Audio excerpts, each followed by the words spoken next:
23 June Awami লীগের প্রতিষ্ঠাবার্ষিকী ঘিরে যে নাটক সরকার করতেছে, এটা দিয়া বিশ্ববাসীকে বোঝানোর চেষ্টা করতেছে, দেখো দেখো আওয়ামী লীগ কতটা সন্ত্রাসী সংগঠন, যে পুলিশ প্রশাসন সবাই আওয়ামী লীগ ঠেকাও এইটার জন্য একত্রিত হচ্ছে।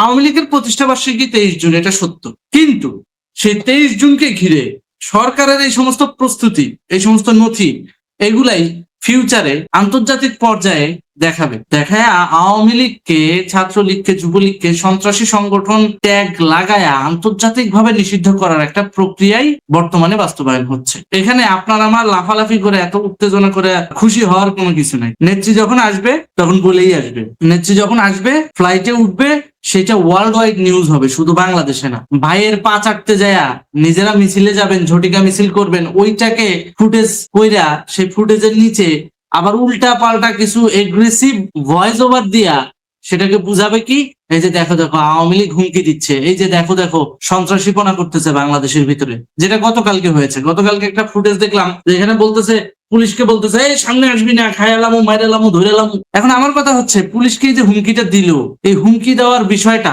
আন্তর্জাতিক পর্যায়ে ভালোভাবে নেবে না। এইটা যে আওয়ামী লীগের নেতা কর্মীরা দিছে তার কি প্রমাণ আছে? যখন এই ভিডিওটাকে ফরেন্সিক করা হলো, দেখা গেল এটা জুলাই আন্দোলনের সময় যখন পুলিশ গণহত্যা করা হচ্ছিল, একজন দুইজন যারাই বাঁচাইতে আসতেছিল তাদেরকে এইভাবে বলছে, আসবি না, সামনে আসবি না, মাইরালামো কাইটালামো, এই টাইপের কথা। তো সেই ভয়েসটাকেই এখন এই মিছিলের ব্যাকগ্রাউন্ডে দিয়ে দিছে।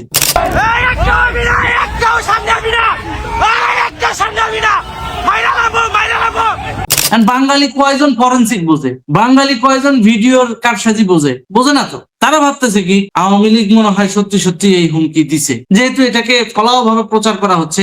আর আওয়ামী লীগের ভিতরে কিছু বলদ এই বিষয়টাকে ক্রেডিট নিতে যায় এমন ভাবে গ্লোরিফাই করতেছে, মনে হচ্ছে যে না সত্যি সত্যিই পেশি শক্তি দেখাচ্ছে আওয়ামী লীগ। কিন্তু বিগত 2 বছরে আমরা কি দেখছি? আওয়ামী লীগ যতগুলা রাজনৈতিক কর্মসূচি দিছে, ওরা কি পারছে কোনো রাষ্ট্রীয় সম্পদে কিংবা মবের কাউন্টারে মব দেওয়ার ক্ষেত্রে কোনো কর্মসূচি বা কোনো কার্যক্রম বাস্তবায়ন করে দেখাতে, যে না ওরা আমাদেরকে মব করতে আসছে আমরাও মব করে দিছি? দেখাইতে পারছে? পারে নাই। মূলত আওয়ামী লীগ এটা পারবেও না। কিন্তু তারপরেও আওয়ামী লীগকে সন্ত্রাসী সংগঠন বানাইতে গেলে যা যা করা লাগে সেই নাটকটাই এখন বাস্তবায়ন হচ্ছে। আর আমাদের দেশের কিছু অন্ধ আওয়ামী লীগের ভক্তরা আছে, এখন আমি বলবো এটা অন্ধ নাকি এরা কোনো পারপাস নিয়ে কাজ করতেছে, এটাতে আমি একটু সন্দিহান আছি, এটাতে আমি একটু কনফিউজড আছি। এরা সরাসরি এই জিনিসটাকে হাওয়া দিচ্ছে, যেতে হবে না, মিছিল করতে হবে না, তা না হলে তো রাজপথ চাঙ্গা রাখাতে হবে না, তা না হলে তো পোতায় যাইব সব, এই টাইপের কথাবার্তা। কিন্তু প্রকৃত পক্ষে 23 তারিখ আওয়ামী লীগের প্রতিষ্ঠাবার্ষিকী উদযাপিত হবে,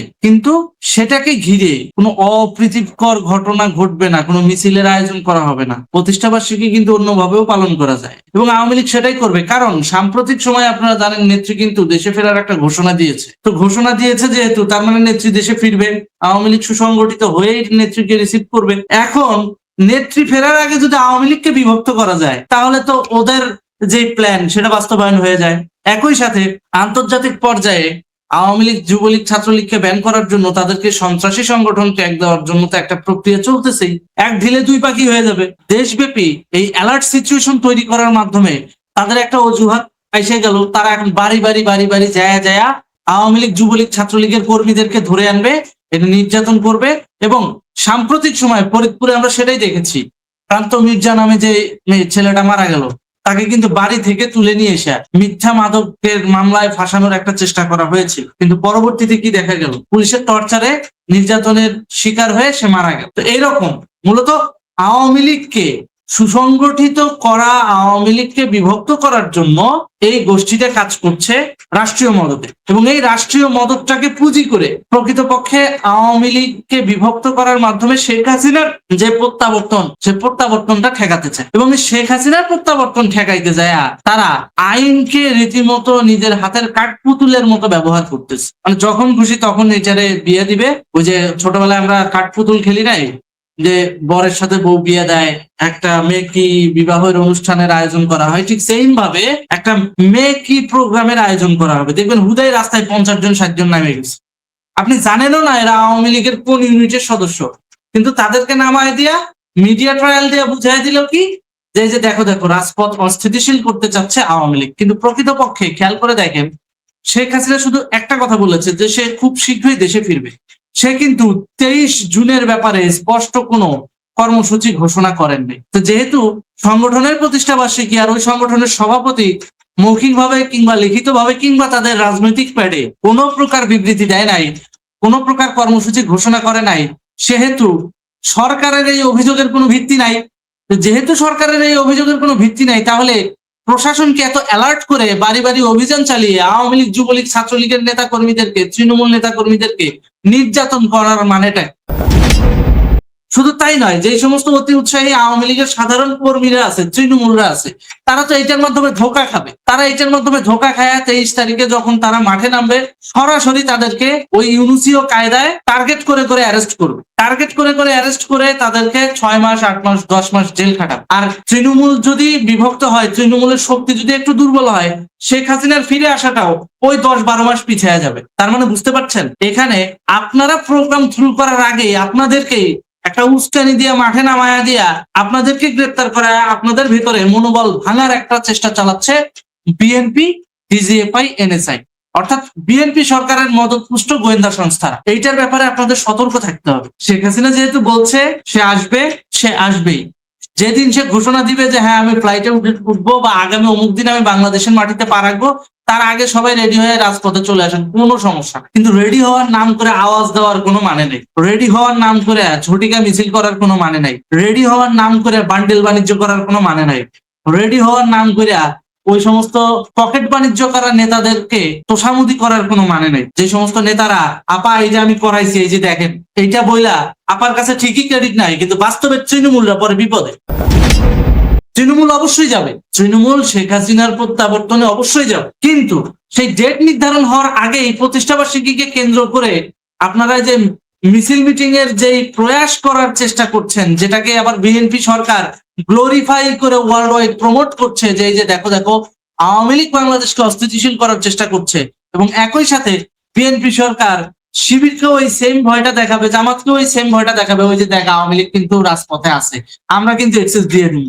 এই যে বিএনপির দুই দিকে খেলার যে বিষয়টা, এই বিষয়টাকে পুঁজি কইরা ক্ষতিগ্রস্ত হচ্ছে কারা? আওয়ামী লীগের তৃণমূল। সাধারণভাবে বুঝেন, একটা তৃণমূল যদি 6 মাস, 8 মাস, 10 মাস জেল কাটে, আপনি আওয়ামী লীগের সিনিয়র নেতা কয় নেতারে কয়দিন মনে রাখবেন? পারবেন না তো মনে রাখতে। আপনারা যতক্ষণ যে নিউজ হবে ততক্ষণ হয়তো বা একটু বিষয়টা নিয়ে চর্চা করবেন, দেখে নিবো, খায়া ফেলবো, এই তো মনে রাখিস, দেখা হবে, মনে রেখো বাংলাদেশ, এগুলোই লিখবেন ফেসবুকে।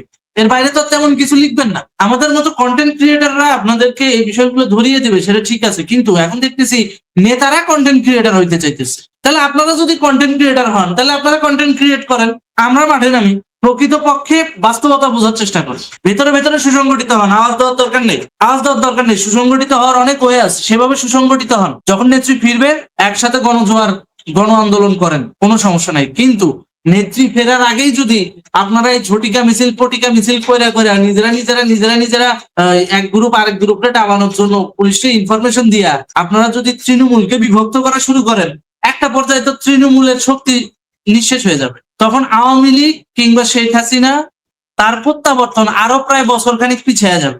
আর বছরখানিক পিছানো মানে 1 বছর আবার নতুন করে ওই ডিপ্লোমেসি, ওই লবিং, ওই অ্যারেঞ্জমেন্ট, আবার এক ধরনের শুরু থেকে শুরু করার ব্যাপার চলে আসে। এতই যদি আপনারা ভালো বুঝেন, তাহলে যখন শেখ হাসিনা সরকার উৎখাত হয়ে গেছিল, উৎখাত হয়ে যাওয়ার পর ইউনূস যখন প্রথম ক্ষমতায়, প্রথম 6 মাস তো আর আওয়ামী লীগকে নিষিদ্ধ করে নাই, ছাত্রলীগকে নিষিদ্ধ করছে মাত্র, তাও হচ্ছে 3 মাস পরে। ওই 3 মাস কি করছিলেন? ললিপপ খাচ্ছিলেন। ওই সময় ললিপপ খাচ্ছিলেন, তখন তো তৃণমূল নেতা কর্মীরাও আপনাদেরকে ইয়ে দিয়ে সহযোগিতা করতো। যখন ইউনূস সরকার প্রায় 6 মাস 8 মাস টানা ক্ষমতায়, তখনও কিন্তু আওয়ামী লীগ নিষিদ্ধ হয় নাই। তখন কি করছিলেন? তখন ইউনূসের নির্যাতন কি উপভোগ করতেছিলেন আপনারা? আওয়ামী লীগ তো নিষিদ্ধ কার্যক্রম নিষিদ্ধ করলো সেদিন যখন আমি জেলে, আমার তো স্পষ্ট মনে আছে, আমি কাশিমপুর কারাগারে, আমি পত্রিকায় পড়েছি। ওই সময় কিছু করতে পারেন নাই, এখন প্রতিষ্ঠা বার্ষিকীতে একেবারে আপনারা ছিঁড়ে ফালাবেন, তাই না? নেত্রীর আনুষ্ঠানিক কোনো ঘোষণা পাইছেন এখনো পর্যন্ত? আচ্ছা নেত্রী বাদ দেন, সংগঠনের সাধারণ সম্পাদক একজনও তো আছে, কেউ না কেউ তো আছে, এখন আনুষ্ঠানিক বিবৃতি পাইছেন? পান নাই। সাংগঠনিক সম্পাদক গুলার কি, কিংবা দপ্তর সম্পাদক বিপ্লব বড়ুয়া সাহেব, তিনিও তো এখন রানিং দায়িত্বে আছে। আওয়ামী লীগের প্যাডে কি দপ্তর থেকে কোনো প্রজ্ঞাপন বা বিবৃতি দিছে? দেয় নাই। তাহলে এটা বোঝাই যাচ্ছে এই জিনিসটাকে গ্লোরিফাই করতেছে ডিজিএফআই, এনএসআই, বিএনপি, জামাত এরা, যাতে করে ওই শেখ হাসিনার প্রত্যাবর্তনকে ঘিরে জামাতকে বিএনপির সাথে আবার ইউনাইটেড করা যায়, এই হিসাবটা বুঝতে এত দেরি হওয়ার তো কথা না। শুধু শুধু আওয়ামী লীগের তৃণমূলকে বিপদে ফেলানোর তো কোনো দরকার নাই। আপনারা ভেতরে ভেতরে সুসংগঠিত হয়ে থাকেন, প্রতিষ্ঠা বার্ষিকী আপনারা পালন করেন, ভার্চুয়ালি পালন করেন, কোনো সমস্যা নাই। কিন্তু যেদিন শেখ হাসিনা ঘোষণা দিবে, জননেত্রী শেখ হাসিনা ঘোষণা দিবে যে আমি অমুক দিন ফিরছি, তখন তো স্রোতের বাধায় সব উড়ে যাবে, তখন তো কাউকে আটকাইতে পারবেন না, কারণ ওটা নেত্রীর মুখের জবান। ব্যাপারটা বোঝা গেল? যেখানে পার্টির সভাপতি তিনি কোনো আনুষ্ঠানিক বিবৃতি দেয় নাই, পার্টির সাধারণ সম্পাদক বিবৃতি দেয় নাই, পার্টির দপ্তর সম্পাদক থেকে কোনো বিবৃতি আসে নাই, আর আমরা হ্যান কারেঙ্গা ত্যান কারেঙ্গা নিয়ে পড়ে আছি কেন? এতে করে তৃণমূল তো বিভক্ত হবে, এতে করে তৃণমূল জেল খাটবে। শুধু শুধু কি দরকার আছে মিথ্যা মামলায় ওদেরকে ফাঁসানো? বিষয়গুলো বোঝার দরকার আছে। আমি জানি না আমি গুছিয়ে বলতে পেরেছি কিনা, তবে আমি গুছিয়ে লিখেছি আজকে সকালে। আমি একটু স্ট্যাটাসটা আপনাদেরকে পড়ে শোনাতে চাই, আমার ফেসবুক ওয়ালে আমি দিয়েছি আজকে। আইএসআই এর পরামর্শে আওয়ামী লীগকে ঘিরে নতুন গেম বাস্তবায়ন হচ্ছে। বিএনপি সরকার পরিকল্পিতভাবে আওয়ামী লীগ দমন ও নির্যাতনের জন্য 23 তারিখের প্রতিষ্ঠাবার্ষিকীর প্রোগ্রামকে ঢাল বানানোর চেষ্টা করছে। ঘটনা কিন্তু সত্য, এতক্ষণ আমি সেটাই আপনাদেরকে জানালাম। প্রতিষ্ঠাবার্ষিকী নিয়ে এখন যে নাটক হচ্ছে সেটা সম্পূর্ণ ডিজিএফআই এবং সরকার ও দলের ভেতরে থাকা সংস্কারপন্থীদের নাটক। ওই যে ভাই লীগ, যাদের বান্ডেল বাণিজ্য খুব দরকার। খেয়াল করে দেখেন, শেখ হাসিনা কি 23 জুন প্রতিষ্ঠাবার্ষিকীর ব্যাপারে আনুষ্ঠানিক কিংবা নিজের মুখে কোনো মৌখিক কর্মসূচির ঘোষণা দিয়েছে? মোটেও দেয় নাই। আপনারা জানেন জননেত্রী শেখ হাসিনা শীঘ্রই দেশে ফেরার সম্ভাবনা রয়েছে। এরই মধ্যে আওয়ামী লীগকে বিভক্ত করতে পারলেই তো খেলা ঘুরে যাবে, আর এটাই করতে চাচ্ছে বিএনপি। তাই আওয়ামী লীগ যেন সুসংগঠিত হতে না পারে, এজন্য 23 জুনকে ঢাল বানানো হচ্ছে। মূলত জামাতকে ভয় দেখানোর জন্যই বিএনপির এই প্রক্রিয়া বা প্রচেষ্টা। কেউ বিএনপি সরকারের এই ফাঁদে পা দেবেন না। সবাই মনে রাখবেন, যেদিন আওয়ামী লীগ অফিসিয়াল ভাবে প্রোগ্রামের ডাক দেবে সেদিন মিছিলে যাওয়াটা আপনার দায়িত্ব। হাওয়াই চপ্পল মার্কা হাওয়াই মিছিলে যোগ দিয়ে মিথ্যা মামলা খাওয়ার কোনো প্রশ্নই আসে না। তার উপর ভাই লীগ ব্যবসা তো আছে, ধান্দাবাজ বান্ডিলখোর ওই গ্রুপটাও আছে। এগুলো তৃণমূল আওয়ামী লীগকে বিভক্ত ও বিপদে ফেলানোর জন্য একটি রাজনৈতিক প্রেসক্রিপশন, সত্যিই তাই। এবং এটার পেছনে আইএসআই এর একটা বিশাল প্ল্যান রয়েছে, যাতে করে আন্তর্জাতিকভাবে আওয়ামী লীগ যুবলীগ ছাত্রলীগকে নিষিদ্ধ করতে পারে। সুতরাং যেদিন দলের প্যাডে অথবা শেখ হাসিনা নিজে ঘোষণা দিয়ে কর্মসূচি ডাক দেবে, সেদিন বুঝে নিবেন ওইটা নেত্রীর নির্দেশনা। এছাড়া প্রতিষ্ঠাবার্ষিকী নিয়ে এখন যে নাটক হচ্ছে এটাতে পা দেবেন না। এটা ছিল আমার লিখিত বিবৃতি। এখন আমার কথা হচ্ছে, ভাই আমার লিখিত এই বিবৃতিটা আপনার কাছে খারাপ লাগতে পারে। আপনি হয়তো বলতে পারেন দলের প্রতিষ্ঠাবার্ষিকীতে সাব্বির ভাই এই ধরনের বিরোধী কথা বলছে। আমি বিরোধী কথা বলছি কোন স্বার্থে এটা বুঝতে হবে। ক্ষুদ্র স্বার্থ বিসর্জন দিয়ে যদি বৃহৎ স্বার্থের কল্যাণ হয়, সেটাই আমার করতে হবে। আমার প্রতিষ্ঠাবার্ষিকী ইম্পর্টেন্ট না, আমার নেত্রীকে প্রত্যাবর্তন করানোটা ইম্পর্টেন্ট। যদি প্রতিষ্ঠাবার্ষিকীর প্রোগ্রাম করতে যায় তৃণমূল বিভক্ত হয়, যদি প্রতিষ্ঠাবার্ষিকীর প্রোগ্রাম করতে যায় তৃণমূলের শক্তি নষ্ট হয়, তাহলে পুরোপুরি এক একটা তৃণমূল কর্মী গ্রেপ্তার হলে 8-9 মাস জেল কাটবে। বুঝেন, পুরোপুরি কিন্তু 8-9 মাস আমরা পিছিয়ে দেবো। আমরা এই 8-9 মাস পেছাতে চাই না। নেত্রী খুব শীঘ্রই বলেছেন দেশে ফিরবেন, তার মানে দেশে ফিরবেন। এখন আপনারা প্রতিষ্ঠাবার্ষিকী পালন করেন, কোনো সমস্যা নাই, ভার্চুয়ালি করেন কিংবা মিছিল না করেও অন্য কিছু ভাবেও করা যায়। আপনারা লাগলে স্থানীয়ভাবে গরিবদের খাদ্য বিতরণ করেন, জনসেবা করেন, পাঠচক্র করেন, অনেক বিষয় আছে, করেন। 23 জুনটা এভাবে কাটান। খালি ওয়েট করেন নেত্রী কবে বলবে যে আমরা ফ্লাইটে ঢুকতেছি বা আমরা অমুক ফ্লাইটে আসবো, কিংবা এর আগে নেত্রীর প্রত্যাবর্তনের আগে কিছু কিছু প্রি প্ল্যান আছে, সেগুলো কি কি, এই দিক নির্দেশনাগুলো আগে জানেন, তারপর আপনারা মাঠে নামেন। শুধু শুধু ওই ঝটিকা মিছিল করে কোনো লাভ নয়, এতে আমরা আরো বিভক্ত হব। আর ডিভাইড অ্যান্ড রুলস পলিসি ব্যবহার করে করে আওয়ামী লীগের অনেক বড় বড় ক্ষতি করছে অনেক বড় বড় লিডার, আজকে নতুন না। সুতরাং বুঝলে বুঝপাতা, না বুঝলে তেজপাতা। আমার বলার কাম আমি বললাম, আপনাদের মানলে মানবেন, না মানলে নাই, এটা আপনাদের ব্যক্তিগত ব্যাপার। ধন্যবাদ।